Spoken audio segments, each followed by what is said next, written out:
Yeah.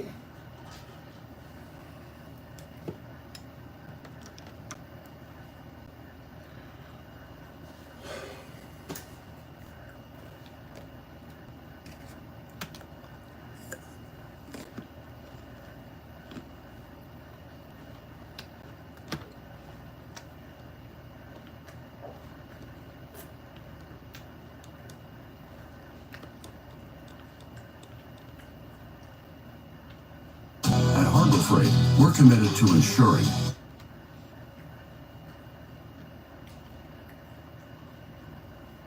So annoying. What are we craving? Multiple times, there is nothing incriminating in the Justice Department file. We have been saying this for almost 2 months before anybody else was saying it. And, you know, what Ghislaine Maxwell says on the surface aligns with that, but it goes beyond it. And this is where you gotta wonder. I mean, she is effusive about Donald Trump. She is praising him. She is talking about how she admires him. Quote, the president was never inappropriate with anybody. In the times that I was with him, he was a gentleman in all respects. You know, that's fine. That's her opinion.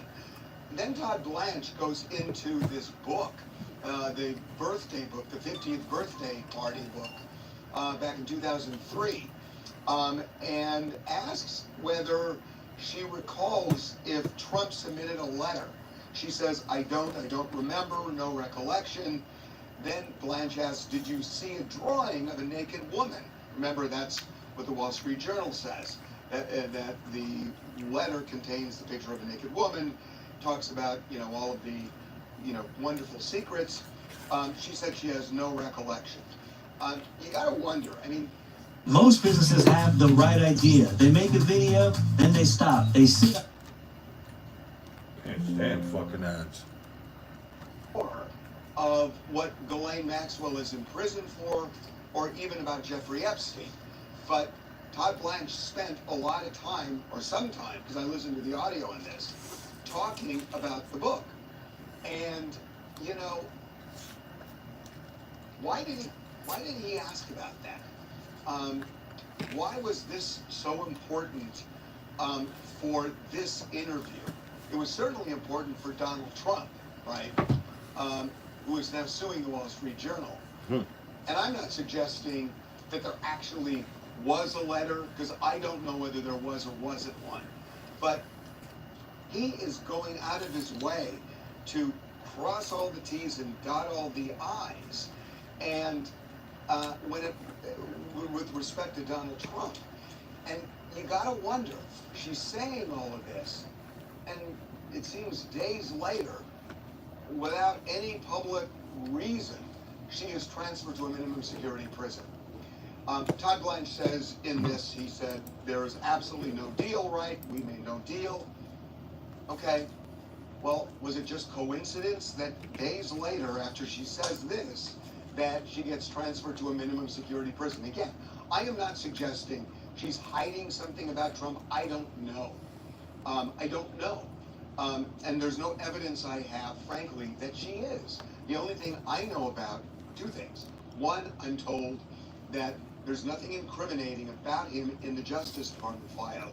And two, what I'm told is that the real damning evidence against various people is contained in these civil lawsuits where two judges have redacted a lot to protect various people. And I have no idea whether Trump's even mentioned in those civil lawsuits, but I'm told that's where the dynamite is. So I don't know what, you know, whether Donald Trump has anything to do with anything here. According to Ghislaine Maxwell, nothing. But, you know, for her to say all of this, and then days later she gets transferred to a minimum security prison, and nobody says why, it does raise eyebrows. Now, the other thing, and again, this is something we talked about, that there, for months, for several months, we're told there is no client list. There has never been a client list. She gets into this, and I listened to the audio on it, which she says, our future won't be handed to us. We will build it. is that this was a fiction. It was a fake list from the get-go, emanated by one of Epstein's former butlers, who ended up being prosecuted in a RICO charge. And she said he created it out of a phone list, a phone book, and other notes, and that this list he created started as notes, morphed into a list, then morphed into a computer-generated list, then morphed into a joint list with Ghislaine Maxwell and Epstein. But she says it's all fake. There was never a client list. And frankly, that aligns with what we had been told too, that they've not been in possession of any real list. So, look, it is unclear, you know, what Donald Trump's relationship was with Jeffrey Epstein, frankly. I mean, she says that, as far as she remembers, he was never even at his house. That they were friends, but they were not particularly close Briggs, friends. what's good? Blessings to you and yours. Remembers him ever going to the island. Never, as I read you, never saw him do anything inappropriate. But again, you know, you mention this and you read this, and then you know days later, all of a sudden, for some reason, she gets transferred in a way most people in her position would never get transferred. And Right. they won't say why. So you got to wonder about that. And then finally, Thank you, ma'am. she says she does not believe Just online for a little bit. suicide in his jail cell. Surf the web, And react to she, stuff. Doesn't You guys have can hear this, right? any backup knowledge to support that, but says she absolutely does not believe that he committed suicide. So that is what we're left with. I mean, it was a long interview. Excellent. So I believe 380 pages of transcripts, and Come a lot on, of man. it is heavily redacted. But that is what we're left with. And, you know, when you see how effusive, it's, you know, it's one thing to say, yeah, you know, I remember Donald Trump. I don't remember him doing anything inappropriate. How's everybody's night tonight? And I never remember him going to the island or doing anything like that. That's one thing. But she is... Furries, what's that? She is expressing admiration for him. And it goes beyond just a narrative. So you got to wonder, was somebody dangling a carrot, either explicitly or implicitly? And did she do what they wanted? I mean, I think when you look at this, yes, the answer is yes, that there is nothing in what she said other than admiration with respect to Donald Trump. Yeah, she's trying to be free, man. State. I know absolutely So nothing obvious. based on the people I've spoken with, you know, who've seen the Justice Department file. I'm told there's nothing in there in any way that... Nah, I never heard of that. Him in any of the wrongdoing. But, man, when you look at how effusive she is, and then all of a sudden she gets this sweetheart trying... Yep. Come on, man. She's covering up for him, man. Covering up for him. Let's look at Shiloh Sanders. Let's talk. Come on, man. The hatred they have for Prime. The hatred they have for Prime, man. They taking it on. And so we got some unfortunate news for Shiloh Sanders, man. Look like his agent told ESPN the Buccaneers team is letting him go a day after an on-field altercation. And I want to show you guys an altercation as well. Then we're going to break everything down, man, because there could be some more stuff going on inside of the Sanders family being blacklisted or blackballed from the NFL, man, because something is going on here. Because something ain't adding up. Let's check out this clip right here of the on-field altercation. Like, look at it. He's hitting him. He's rough with him. Come on, bro. Swing. Like, Sanders. come on, bro. Right there. Look at that. With a shove back. That's not going to be good. For either one of them. Well, that's the clip right there, man. So it's saying, you know, he was being let go from the Tampa Bay Buccaneers a day after he was... I'm wondering if the player he hit was another black man. Would they be doing all this shit to him? I'm just saying. Involved in the on-field Just saying. altercation that got him ejected from the game. Hate to use that card, but it's just nasty work, man. Was chosen as one to lead from the Tampa Bay Buccaneers. Now, do you guys think Shiloh is going to land a spot somewhere else? Of course he Do you is. think he wasn't that good? I would love to hear your comments on that. He's definitely going to get picked up. Everything down with everything This is not. Deion Sanders He'll probably made sit a for right now. tweet He'll be on a reacting to different it team and just said, "Trust this God, year, man." bro. So, you know, You Deion will see Sanders him on is on down the to always NFL put God team first. playing. And we know there could be something I else want to say going on he's a because starter, but remember, Eric he'll get some Dickerson snaps. came out and said there was like this collusion inside the NFL to not draft Shedeur Sanders. And I'll tell you this much here, what I heard from someone that's in the NFL, that the NFL told other don't draft him, do not draft him. We're gonna make an example out of him. And this came from a very good source, and he Nasty said word. that I won't say who. Somebody called the Cleveland Browns and said, "Don't do that. Draft Really? him. Yep, draft him. Don't do that." Because they weren't gonna draft him either. They weren't gonna draft him. Wow. Dennis Sharp And it shows. also expressed how he felt about Shiloh Sanders getting ejected from the game after his quick altercation, and I would like to highlight what Shannon Sharp and Ocho said on Nightcap as well. So check out this clip right. Be sure to hit that like button for me if you haven't already. That helps this YouTube channel continue to grow.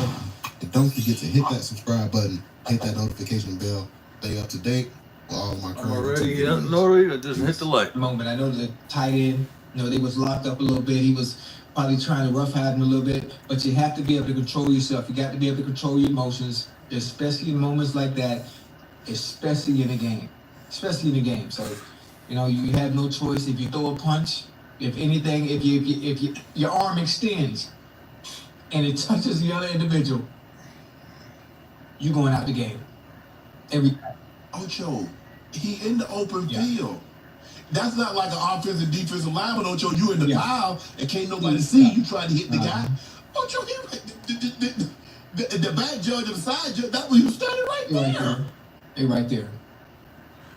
Sometimes you got players that are provoking. You brace it. All you gonna do is turn to the ref. You see ref? He did the A. Start. Hey, ref, you see what 84 did? You see what he did? Don't worry about it. I'm gonna get you back. You're gonna look like a plate. I'm gonna get your ass back, yeah. Or I'm gonna get your teammate. Somebody gonna get it. Somebody gonna get got. They got your color uniform on. He ain't had nothing to do with it, but that's your teammate. Yeah, but I agree with you, Ocho. Shiloh knows better. Shiloh knows he can't do a situation like that. Bro, you can't hurt me. He got on a helmet. So let's just say for sake of it, you hit him. Okay, you hit him in the head. Oh, what happened? You break your hand. You gonna get a penalty. In this situation, you got tossed. Now, even if you do rate the wrong, you do know when you get thrown out of the game, Ocho, you know that's like $30,000. So let's just say for the sake of argument, yeah. How much is He's a millionaire in the football game? It's like 25, 30,000. Not that much.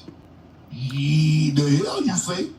My goddamn celebrations were 25, 30,000. I know they ain't.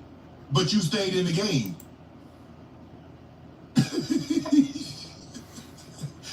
So that's what Shannon Sharp and Ocho said live on Nightcap about the Shiloh Sanders situation, about him getting ejected from the game. And, they was just saying, you can't do that, man. You can't throw a punch, especially out in the field like that. It's wide open. Cameras is right there. It's not like, everybody's tackling each other or piled up on each other where, you can try to flip in a little quick hit or anything like that. But my and what thing, they were saying is, the best way to do it is just either try to get him back. my thing about it is, homeboy was roughing him up in front of everybody, the front of the whole world, for the whole world to see, like pushing him and pushing his face with on the face mask. Like, come on, bro, what are we doing? There's targets on them boys, just like the WNBA's doing Caitlin Clark the same way. She's getting done dirty too. What's up with Elon?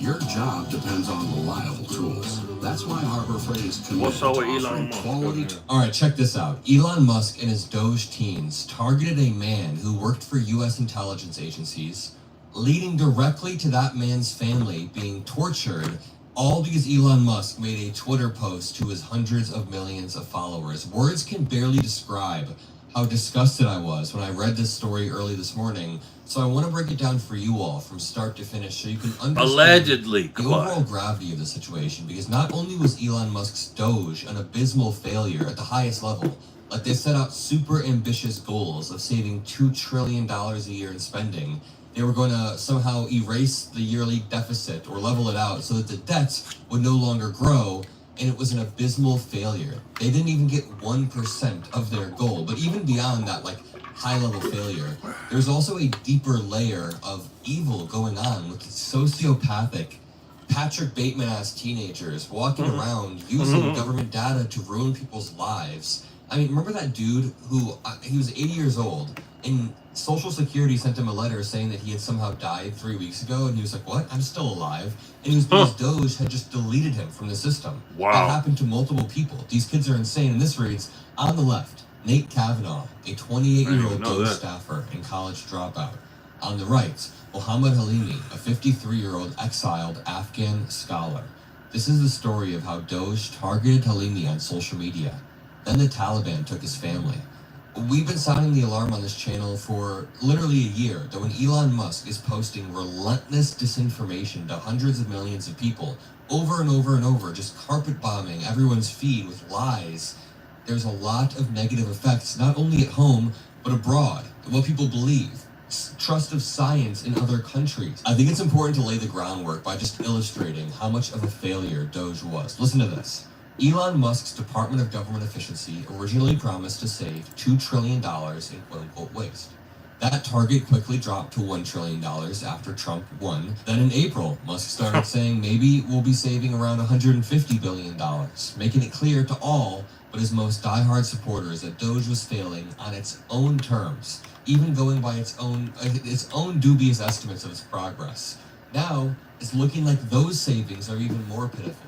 A new investigation by Politico found that of the $52 billion that Doge claims it saved, the actual savings were closer to $1.4 billion, which is barely 2% of what it's boasting to the public. So they ruined lives, will likely have more diseases spreading across the globe due to the shuttering of USAID and other programs, all for what?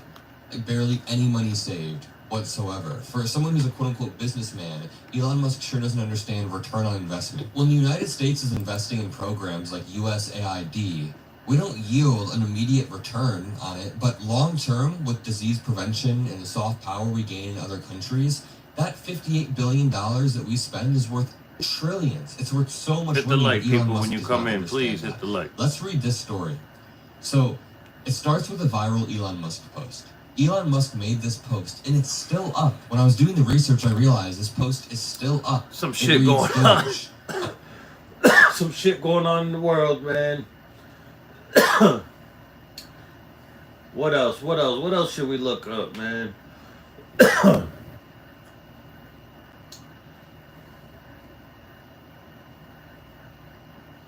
Any ideas? What's been going on? Let's talk a little Roblox. What's going on with Roblox? Everyone is welcome on Depop. I've been seeing a lot of shit about Roblox. Wants to buy it. This has been a lot. I talked about this the other day, and it's apparently getting pretty serious. The Roblox situation has now attracted the attention of Chris Hansen, always a really, really good person to have associated with. Those that don't know who Chris Hansen is a predator catcher. Your company. And things are looking Shout pretty out bad to for Chris him. Hansen. Oh, by the way, Roblox has been banned in China and Qatar in the last week.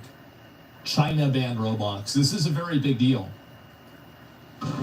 Smash that like button when you come in, people.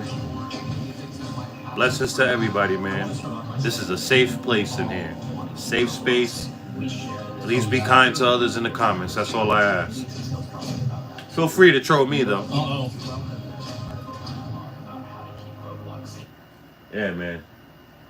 What is going on? There's a lot going on in this world, man. That is just... I'm not surprised. Some doesn't make sense to me. What's up with Kai Cenat? What's everybody hating So on Kai Kai? Cenat just officially made two crazy announcements on Monday night during his live stream. One was the reveal of his Fortnite icon skin, and the other was the announcement of his third and final subathon, known as the Mafiathon. Oh, and not to mention, this was all revealed on the $2.3 billion sphere in Las Vegas. Now, while all of these announcements Kai made were pretty insane, he still found himself He's getting big a time. huge wave of hate online, and this hate has actually been going on for a few weeks now, even months to be honest. And while it seemed a little excessive at first, it's only been getting worse and worse over time, with people finding a new reason to spread hate towards Kai every day. It's so crazy how the internet be switching on my boy, bro. Yeah, that's just crazy. Bro, I've been going all of my time now on Twitter, bro. I see nothing but Kai hate, bro. And it's weird activity. As soon as that boy turned on live stream, all the allegations, all this noise, bro, it goes one ear out the other, bro. Like, it's really sad, bro. It's like, I can't even go on Twitter without seeing, like, forced Kai hate. Yeah. The powers that be, he's probably not bending for them. Yeah. He's probably not bending for them, so the powers that be, this is wave one. Forced hate. Feed the people, feed the masses. Kai hate, Kai hate. Come on, man. It's wet. But why exactly are all of these people hating on Kai? What did he do wrong? And why is this hate only seeming to get worse? Well, that's probably what you're here to figure out. But first, if you're new to the channel, don't forget to hit that subscribe button to join the tribe with the biggest trapper. And while you're at it, don't forget to click that very first link down below in my description to join my Discord server and become an official member of the community. Now, with all of that being said, let's get into why Kai Cenat has been receiving all of this hate. Okay, so to start, by now, we should all know who Kai Cenat is and a bit about his background. We all know that he's arguably the biggest streamer in history, and for the most part, he's always tried to do the right thing and be a positive role model for the people watching him. But throughout his entire career, it seemed like he always managed to find his name attached to the wrong things. It was always a situation where one of his friends or associates would be accused of doing something terrible, and whenever it made his cameraman being a weirdo with underage girls. Apparently, it's not even apparent. It's here clear as day. In 2021, just got caught talking to a minor who was 17 years old. Nasty work. And it's just annoying when shit happens. That shit falls on him. Shit come up every time, bro. Yeah. I get connected in situations. Come relax, bro. So I went to him immediately. I said, yo, bro, what the f got going on? What am I hearing right now, bro? As soon as he heard her side of the story, I'm representing her, bro. She's hurt. I went to him. I said her story.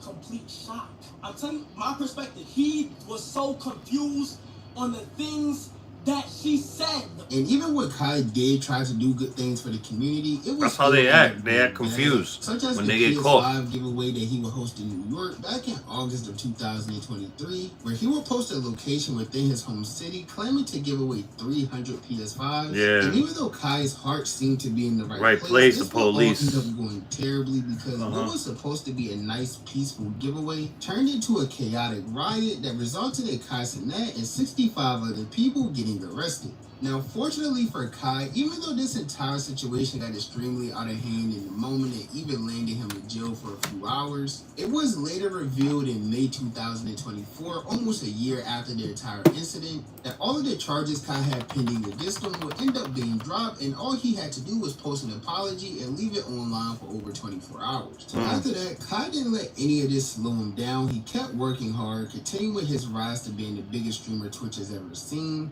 And with gaining that title came some problem with streamers who formerly had it. He would find himself getting into some drama with streamers like Ninja and XQC, two streamers who have ruled Twitch for years prior to Kai's reign. And this would all happen after both Ninja and XQC would find some negative things to say about Kai Cenat's subathons. It kinda all started with Ninja after Kai broke his subscriber record and he went live to give Kai a congratulations, but it was just completely backhanded. Massively impressive what Kai's doing.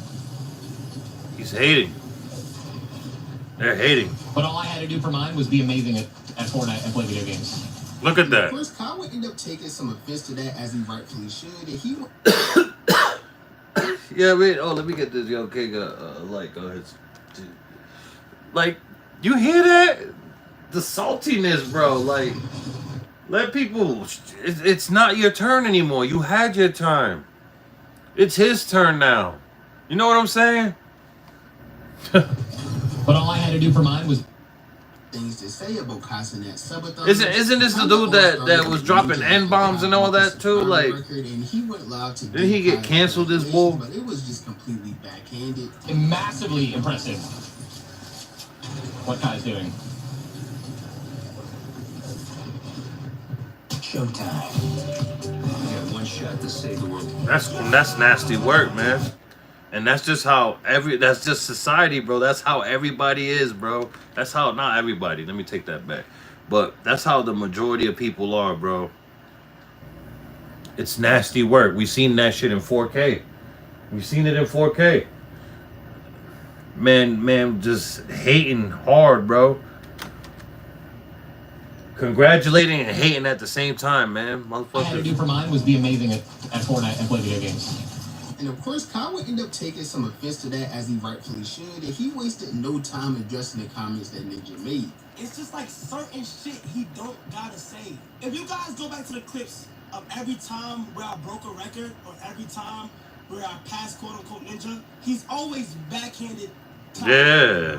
He starts like saying like even with the subathon, I did all that just by playing the game. What you did? Yeah, like, hey, bro. Like, why they gotta be like that though? It's crazy to me because, bro, I look up to Ninja, bro. When you did your shit with my subathon and you said what you said about my subathon, and I Just a YouTuber. What's good, my guy? Supporters got on your ass. Who called my phone and my team? Your management, whoever it was, it was your wife or some shit. Of course. Like, no, there's no problems. We want to make sure that shit is cool and shit like that. That's not one time, Ninja, I ever said anything bad about you, bro. And that sucks. You feel me? He's a hater. I watched you all the time growing up. So after this, Kyle would end up staying completely drama-free all the way up until his second Mafia-thon, which is still getting him all types of backlash even to this day. You see, this second Mafia-thon was announced after a streamer named Armos had did her own subathon and ended up breaking the record that was previously held by Kai. And with her subathon, she also planned to donate a large portion of the money she raised to the IDF, better known as the Immune Deficiency Foundation. So with her doing this very good deed, of course the internet found a way to do what the internet does best, which is compare people to each other in order to tear one or the other down. And this is what people started calling Kai things like greedy, selfish, money hungry, all of these very negative things, all because one person had a successful subathon and donated some money versus Kai doing a subathon and not donating any money. And I think all of that got to Kai a little bit because when he announced his second ever subathon, also known as the Mafia-thon 2, he would announce that 20% of the revenue that he made from this subathon will be going towards building schools in Africa. Also, good cause too. 20% of what's coming in going to a school I'm putting in Nigeria. Chat. The process take the whole thing. This new school has officially been stamped today, as in terms of like it's a go. Okay. I rock with Kai Cenat, man. This new school in Makoko for the kids the kids that live in Makoko in Nigeria. I started working on the school. Right now, if you're Africa or anything or like Nigeria and stuff like that, and you know the best people that could hands down get the paint job good, get the right equipment they need, and is willing to get their hands dirty for the right amount of money to get paid and shit, let me know, okay? They are hopefully nobody plays with that money, man. Removing what's gotta be removed and shit. You know how this shit goes. School ready and shit. And I think I'll be documenting this. I think I'm gonna be on some like. I think I'm gonna make this a video because this is good for Sky, man. I hope that shit works out. I hope it works out. Okay, NASA insider leaks. Let's go back to this 3IA Atlas, man. What's going on now? Speeding toward Earth. some actual bona fide experts think it might not be your typical space rock or maybe any kind of rock or a natural phenomenon at all. It was first detected as a speckle light moving relative to background stars. Leaked NASA Hubble images reveal something impossible. An interstellar comet with its tail pointing toward the sun instead of away from it. This is 3I/ATLAS, only the third visitor from beyond our solar system ever detected. But unlike its predecessors, this cosmic intruder displays multiple anomalies that have left astronomers genuinely alarmed, racing through our solar system at an unprecedented 130,000 miles per hour. This ancient visitor is doing things no natural comet should. Its path through our planetary neighborhood seems almost calculated, bringing it suspiciously close to Mars, Venus, and Jupiter. And that's just the beginning of... What?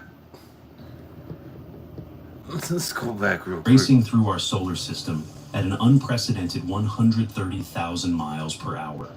This ancient visitor is doing things no natural comet should. Its path through our planetary neighborhood seems almost calculated, bringing it suspiciously close to Mars, Venus, and Jupiter. And that's just the beginning of the mystery. The comet will conveniently disappear behind the sun precisely when it reaches its brightest point, exactly when our telescopes would have the best chance to study it. Coincidence? Or something far more significant? The evidence we're about to show you might change everything you thought you knew about our cosmic neighbors. The leak and the alarm. What NASA hasn't told the public about, 3I/ATLAS, is now coming to light. Insiders within the agency have quietly circulated unreleased images from both the Hubble Space Telescope and the brand new Vera Rubin Observatory. These high-resolution observations reveal details so unusual that astronomers worldwide are buzzing with theories and, in some cases, genuine concern. Let's break down what makes this visitor so bizarre. First, the comet has a dust tail pointing toward the sun, the exact opposite direction of what physics normally allows. Solar radiation should push dust away from the sun, not toward it. Second, spectroscopic analysis shows no detectable gas emissions from the comet yet. Normal comets release gases as they warm up, but 3I/ATLAS appears to be shedding only dust. Third, initial measurements suggest this could be enormous, potentially up to 5.6 kilometers across. That would make it by far the largest interstellar object ever detected. Fourth, its trajectory brings it unusually close to Mars, Venus, and Jupiter during a single pass through our system. The statistical odds of this happening randomly are astronomically low. Finally, and perhaps most suspiciously, 3I/ATLAS will reach its closest point to the sun, while positioned directly behind it from Earth's perspective. This means when the comet is at its brightest and most active, it will be completely hidden from our view. These aren't just scientific curiosities. Several leading astronomers have expressed genuine unease about what these anomalies might mean when considered together. Think about this for a second. A comet blasting dust toward the sun, no gas we can detect, and a path that takes it by 3 planets in one shot. That's not your everyday space rock. What would you think if you saw these images first, before the press releases?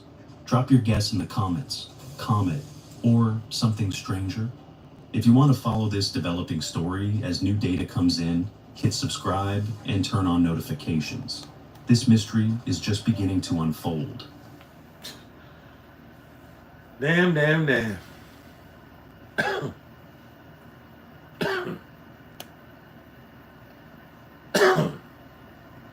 What's going on in Iran? Night to Fairway. Fireball. No water? Cricket, you don't even have a club in your hand. These protests have continued for 7 consecutive nights, and they have turned deadly. According to government officials, at least 3 people have been killed. Iran is running out of water. The Islamic regime has outlived sanctions, sabotage, and uprisings. But it might not survive millions of thirsty citizens. Water levels have fallen 15 meters over the past year. Environment officials say the government has plans to tackle the supply crisis. However, some Iranians aren't happy and have joined demonstrations calling for the government to do more. The sound of gunshots as security forces use bullets to disperse protesters. People here are demonstrating against severe water shortages in one of Iran's hottest regions. But the protests have developed into dissent against the government and the country's supreme leader. Iran is so desperate that the government is thinking of importing water from neighboring countries. Yes, you heard that right. Importing water. 5 brutal years of drought and about 40% less rainfall than usual means Tehran's reservoirs are critically low. Experts say the capital's main dam has barely 1 month of water left, meaning that by the end of September, Tehran could officially run out of water. And if the shortages weren't bad enough, reckless mismanagement has only made the crisis worse. The Zionists and Trump are drooling over this right now. Just this week, on August 19th, authorities admitted to an unexpected incident in the water network that left large parts of Khurramabad, home to 370,000 people, without drinking water. No one knows when services will return, if at all.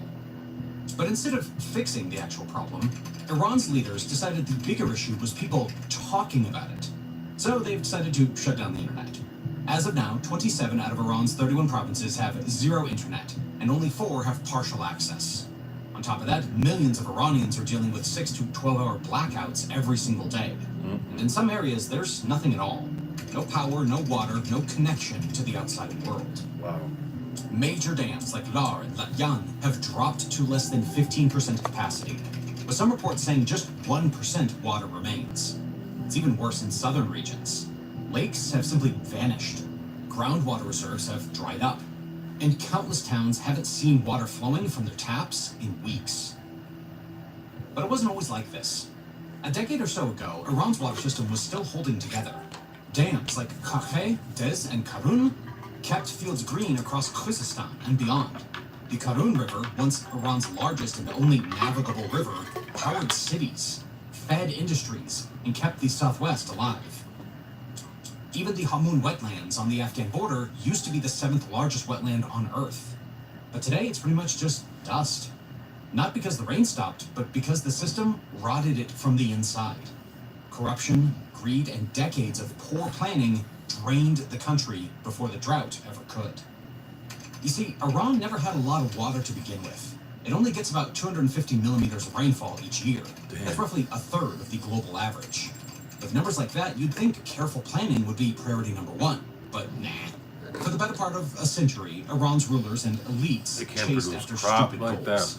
And now, regular Iranians are finally paying the price. Iran's leaders used to have an obsession for grand development projects, like building gigantic dams, chasing a green revolution, and even dreaming of turning deserts into lush, green paradises. Under the last Shah, Mohammad Reza Pahlavi, especially in the 1960s and the 1970s, Iran used to get inspired by the United States. Mega projects like the Hoover Dam and the Tennessee Valley Authority captivated their imaginations. In fact, back in the 1950s, the Shah even hired an American company, led by former officials from the Tennessee Valley Authority, to completely redesign the water infrastructure of Iran's fertile Khuzestan province. The TVA had transformed poverty-stricken areas of America into productive farmland using dams, and the Shah dreamed of replicating that success. Soon enough, concrete dams and steel structures became symbols of progress, prestige, and modernity, and Iran's leadership wanted as many dams as possible, as quickly as possible. Whether those dams made practical sense or not, well, seems like nobody really bothered to check.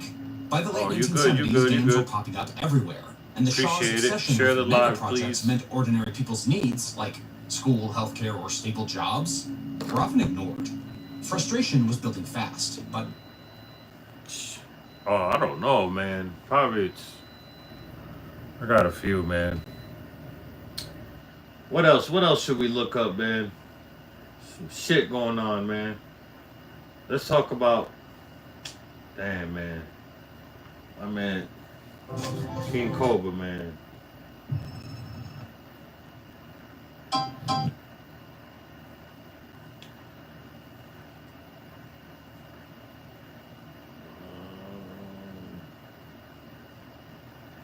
dressing up.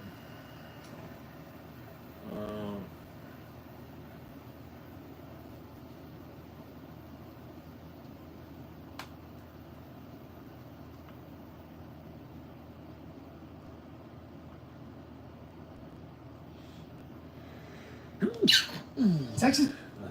All right. Oh, okay. What's up?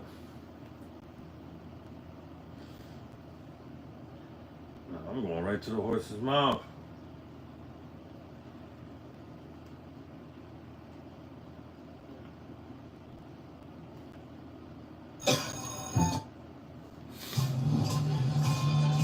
Hi. Playing for an ultra? Racing for an ultra? Don't forget. You were in and out of jail.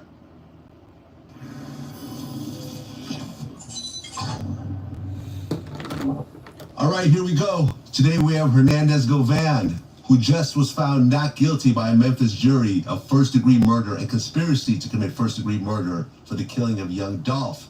Today he joins us to do his first interview after the case. Hernandez, welcome to Vlad TV. Appreciate you for having me. Well, me and you have actually been talking for a while. Correct. And we were supposed to do this interview a while back, but then things kind of went haywire, so here we are today. So, I want to start at the very beginning. Born and raised in Memphis? Correct. Now, you got into a lot of trouble over the course of your life. So, over 26 years, you were in and out of jail for various crimes like aggravated assault, drug possession, and so forth. Yes. Why are you getting in trouble so much? Well, I'm sure you know I grew up in an environment called Orange Mound, home of A-Ball and MJG. So, you know, it's a pretty rough environment to say it in a nice way. So, you know, growing up, that was all around me. It was all I seen. What was the longest bid that you did? 5. For what? Gun possession and drugs. Okay, so leading up to the incident, you and Big Chuck had a relationship? Yes. He was an associate of mine, yes, sir. You were how old when you met him? Met Chuck when I was around 22, 25 years of age. And it's just an associate since you were 22? Come on, man. That was your partner. That was your partner, man. Okay. You guys used to gamble together? Yeah, that's how we met, gambling. Okay, and you guys are like almost cousins? I feel like he got acquitted because the feds about to pick this joint up, man. That's what I think, man. Yeah, his mom married someone years ago, was in a relationship with someone years ago that I'm very close to. And I'll just say that. And so, you know, we used to, you know, that's how we became close associates back in the day, got comfortable with each other gambling and things like that. Okay, and Big Chuck is the brother of Yo Gotti. Yes, sir. Now, what's your relationship with Yo Gotti? I don't have a relationship with him. I never met him, never did any business with him whatsoever. That's why I was strange. How? This man's probably like 55 years old, pushing 60 for sure. He knew Juke, Big Juke, since they were like 22, 25, and you ain't never met Yo Gotti. Yeah, the feds is definitely picking this joint up, bro. Like, yeah, man. Or somebody gonna get up with him. To me, all the comments and hoorah on social media accusing me of doing things that was absolutely not true, because I never had any dealings with Yo Gotti whatsoever, period. And what about young Dolph? Yeah, I knew Dolph personally, yes, sir. We did business years ago before he actually blew up. He was rapping at the time, but he hadn't blown up yet. You know, just being in the streets, selling petty marijuana back and forth. So, yeah, I knew Dolph personally. He was a good dude. Petty marijuana. They said Dolph was the man, supplying the Midwest with that fucking gas. What do you mean? He had a Cali plug. What are you talking about? Before he even was on the scene and rapping like that, he paid Gucci Mane a couple hundred racks for a feature.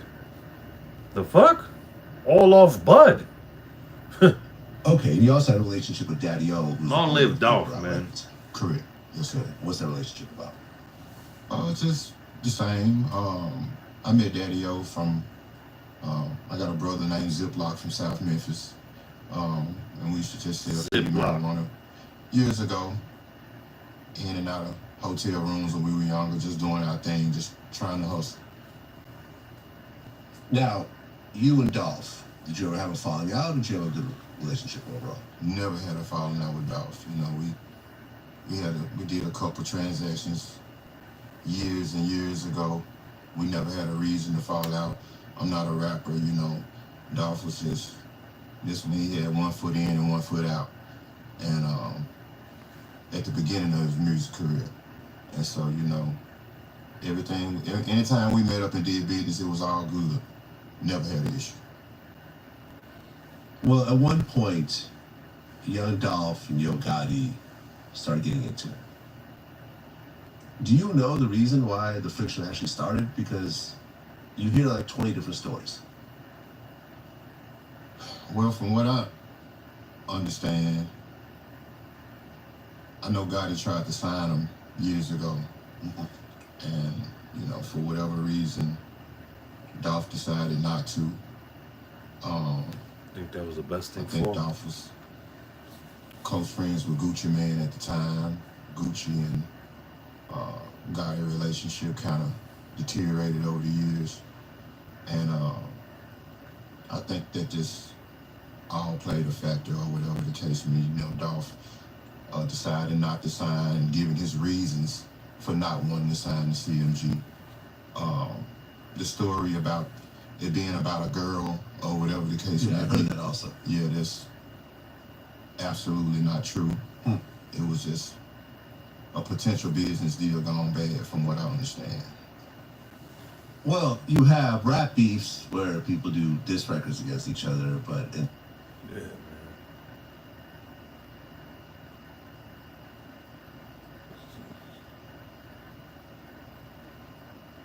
Like, is it watching us? Boxes can't help you choose a chair. Buy from Simone and OfferUp. She can. Shop Boscom's back to school sale. Junior's activewear looks perfect for homeroom to hang out. Just what if an interstellar object whirling through our solar system is actually...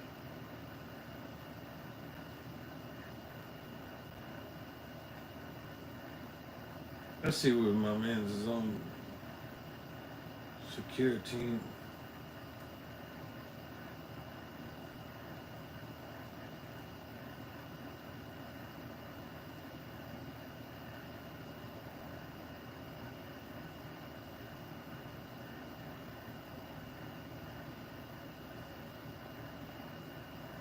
Man, he's quiet, man. Why is he quiet at a time like this?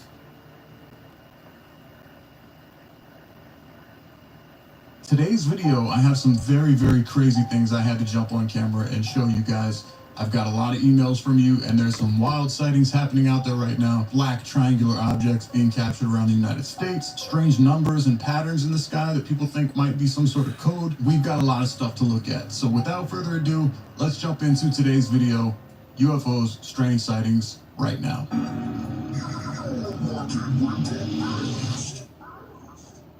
Now, this first video that I want to share with you guys, at first when I saw this, I thought, maybe it's AI, I don't know. But there was a lot of people that said they saw this too. They've seen it from different angles. There's a lot of videos of this circulating. And apparently, people have actually seen this with their own eyes. So take a look at this. This is super weird. I don't know how to explain it, but I'm going to let you guys check it out right now. Man, what the is that? And it's moving. That is moving. There's some shit going on, boy. Like, literally. Look how oh, shit. That shit's crazy. Look. I've been seeing these orbs. I know a lot of people have been seeing these little bright orbs in the sky lately. That part I'm not too in question about because I believe that those are really out there and people are seeing those. I've seen them myself. However, the big pink long portal looking object, super strange. I don't know what that is. These things just keep moving all around it in weird ways. And it's moving. That is moving. Like literally. Oh shit, that's crazy. So what do you guys think? What do you make of that? I mean, I think it's absolutely wild looking. If that is a real capture, it looks like a portal to me. Yes. A bunch of strange objects flying around it. But that's not the only strange sighting, and there's a lot of credible sightings in today's video. So check out this one. In the skies over California, something terrifying appeared, a series of glowing numbers, suspended high above the earth. Not airplane trails, not balloon debris, but clear, sharp digits shining so bright they sent chills down people's spines. Even stranger videos from different angles all revealed the same thing. The numbers didn't appear all at once. Instead, they slowly materialized, as if someone were typing them across the night sky. One user claimed the digits matched a passage from the book of Revelation. Another said that when calculated, the numbers lined up almost perfectly with earthquake prediction models. Others whispered in dread that it wasn't random at all, but the beginning of a countdown. Doesn't that kind of remind you of that show Paradise? Have you seen that show where they had the typing in the sky that said like no more lies or something like that? They were doing it as a promotion for the show a while ago, but now people are saying that they're seeing these strange numbers and patterns in the sky over California. And then check this out. This was captured in China.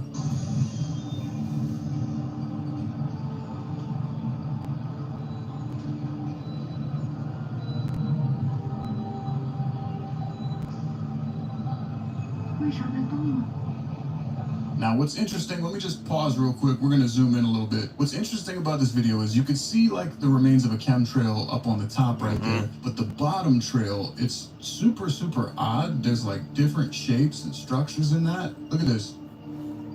There's the chemtrail from like an airplane or something, but why is that so solid and moving so perfectly like that? And then there's an object down here too. Very, very strange stuff.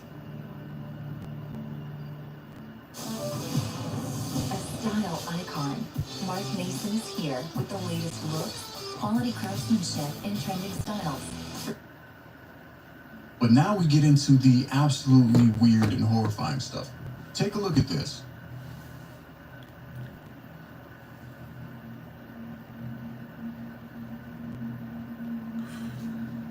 Wow. If that's real, man. So this triangular-shaped UFO was captured apparently above Kissimmee, Florida. It's massive. You can actually see two triangular shapes if you look closely. There's like one. I wouldn't be surprised if that's the government, bro. Like, it's just huge. Yeah, I mean, wouldn't be surprised.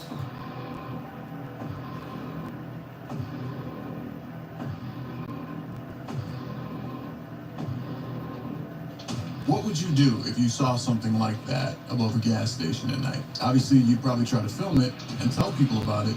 What if people didn't think it was real? What if people saw this and said, nah, that's just bullshit? But you saw it with your own eyes.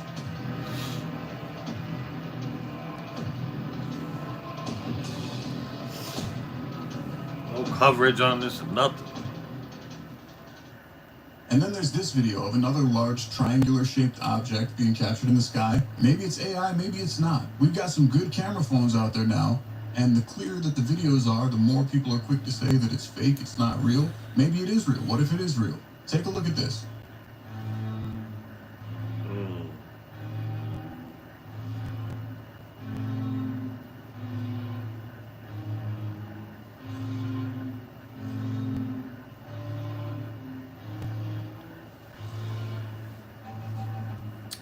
Something's a brewing. So one of the things I saw in the comments was people saying that's T3RB, that's the government craft, whatever, because you guys know, if you've been watching UFO videos for a while, the T3RB is like the triangular, 3 dots, red light in the middle. It's supposed to be a well-known aircraft, secret aircraft from the military, but people know about it at this point. However, I don't think so. Because how do you explain it going up and connecting to another object and becoming one larger triangle If this is real, it's absolutely insane. I wouldn't be surprised. I would not be surprised in it, man. One more video. We are fucked. Alien abductions. We're fascinated by the idea of extraterrestrial life. Clickbait.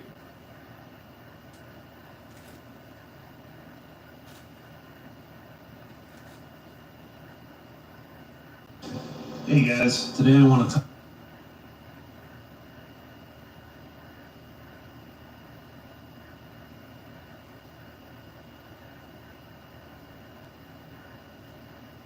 NASA astronaut Nicole Ayers caught the burst of light called a sprite on camera while orbiting above the U.S. and Mexico. Across the world, strange phenomena have been caught on camera. Rainbow bridges, mysterious events and sightings even experts don't know the answers to. Look, it's separating from itself. So tune in today for the most bizarre phenomena ever happened. The people of Turkey witnessed an unusual phenomenon that left them stunned. On the night of 27th January 2025, Turkish people saw a strange phenomenon where pulses of white bluish light were emanating in a bizarre spiral fashion. Then waves from each side came out from a single spot that traveled in opposite directions. The possibility of it being a UFO was instantly dismissed, but it being Project Bluebeam is the most agreed upon theory as of yet. Watch the clip and let me know what you think. This could have been Sky Portal. Definitely believe in portals. What was caught on camera has shocked netizens, but they were more stunned by who uploaded this footage. This spooky CCTV incident happened in Western Australia at around 9:30 p.m. back in 2019. When the storm caused a lightning flash, a massive circle portal opened in the night sky that seemed to appear right after the flash and moved out of sight after a few seconds. It's possible no one would have known about this phenomenon if it wasn't for the Broome police, who captured it on... What is Project Bluebeam? Project Bluebeam.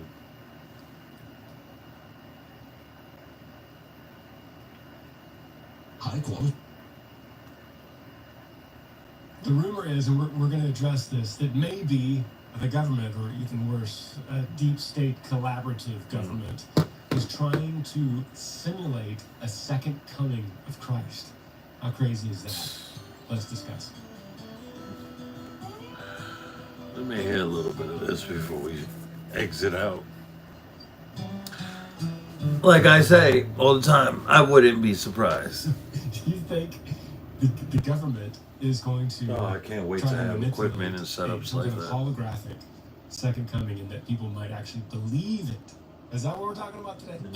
Yeah, and it comes. I know. I had an email. Had an email come into the podcast. Okay, you actually had somebody else say something to you about it, and I think once we have something like that happen, it's like confirmation. We need to discuss it here. How do we talk about it? It's something we talk about, and we're kind of colliding two worlds right now too. This is very after midnight talk.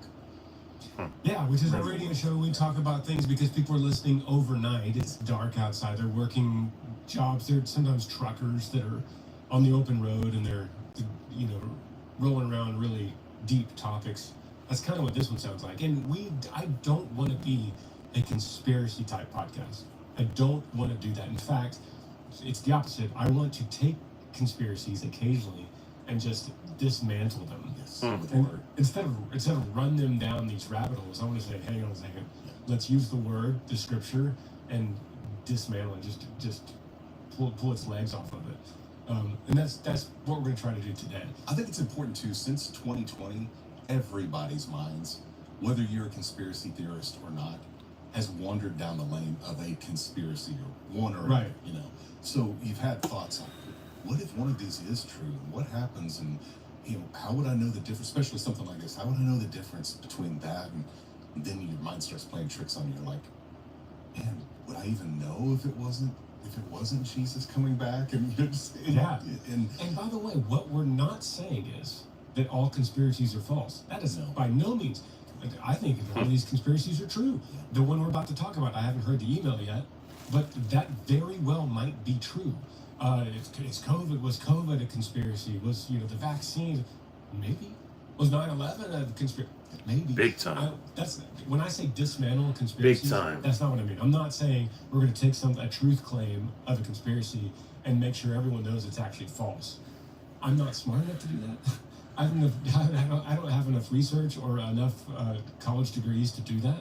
And I don't have the time to read every book about 9/11 or vaccines. Now, we could discern on our own with common sense a couple of these, but that's not the point. The point is, we're using scripture to say, stop being afraid of these type things, right?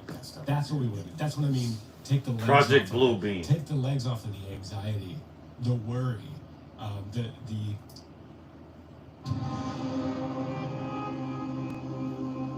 Sean Ryan show, man. I highly AJ recommend. Gentile, welcome to the show. Good to be here. It's good to have you. This is Highly exciting recommend for this me. channel. I'm a fan. Well, this is exciting for me because I'm a fan.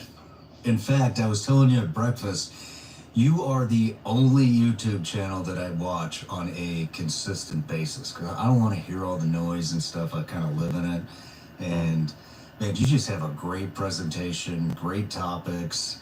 It just sucks you in. So you are what me and my wife watch just about every night when we climb into bed. And so to meet you is pretty surreal. Thank you for coming. At breakfast, I said that. I said, I don't believe Me you. neither. It's very sweet. I'll say it again, but it's very nice of you to say. Well, it's real. It's Appreciate real.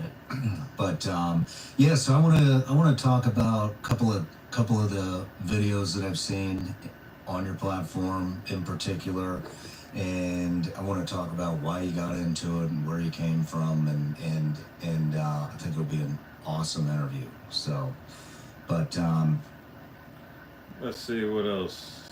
What else can we dive into?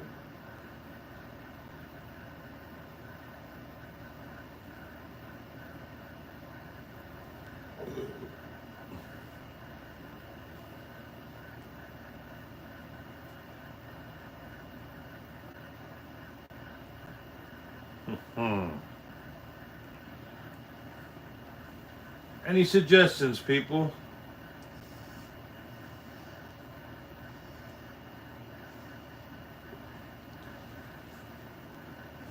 Whoa, his mama begging on GoFundMe, but he is famous and rich. Listen, man, let's see what's going on with that. But you never know what relationship people have with their moms, bro.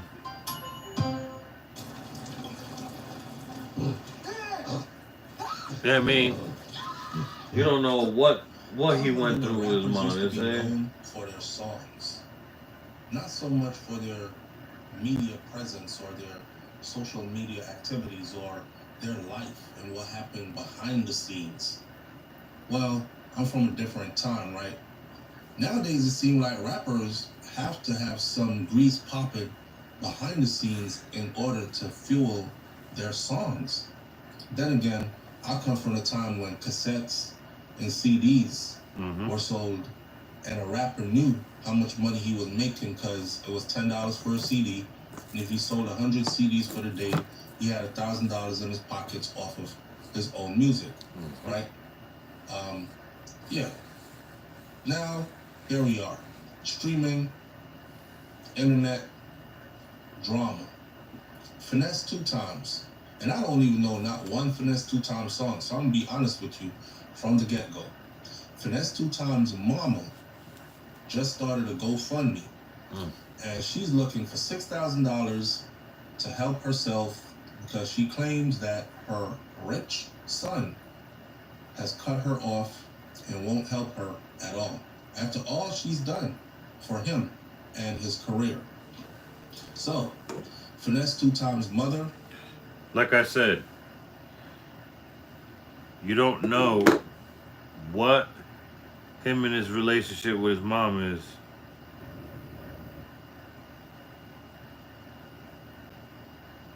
So, for me to say anything like really and Like, all right, let's play devil's advocate. He's a piece of shit if he sit there and did that to his mom if she's always been there for him. And if she was a mother to him. You know? Whose name is Gloria Alexander, had recently launched a GoFundMe campaign seeking $6,000 to cover moving expenses and to avoid eviction. This news sparked publicity, of course, and has fans and people alike debating, if he's so rich, why is mama out here begging through GoFundMe for $6,000 to get her life together when $6,000 for him is money that he blows in a minute? Well, but that's one of his bills. The Memphis-born rapper is facing backlash on social media platforms after his mama claimed that he cut her off financially, no longer supporting her after they had a personal fallout, a move that she says has left her facing eviction in Texas. Eviction? The amount of money you blow, the amount of money you claim to make, you should have bought your mama a house that's fully paid for. That way, no matter what happens to y'all, she has a house of her own. Am I not correct? Right. Let me first say this, though. A lot of people don't understand the music and entertainment business. Yeah, man, but you don't know what's been going on with them. So, yeah. It's the end for tonight, man. Tune in tomorrow during my lunch break.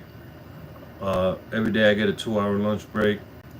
And I will be going live. Not for 2 hours, but, you know, a good 30 minutes to an hour, depending what type of job that we got going on during the week. Yeah, so blessings to everybody, man. Tell a friend about this channel.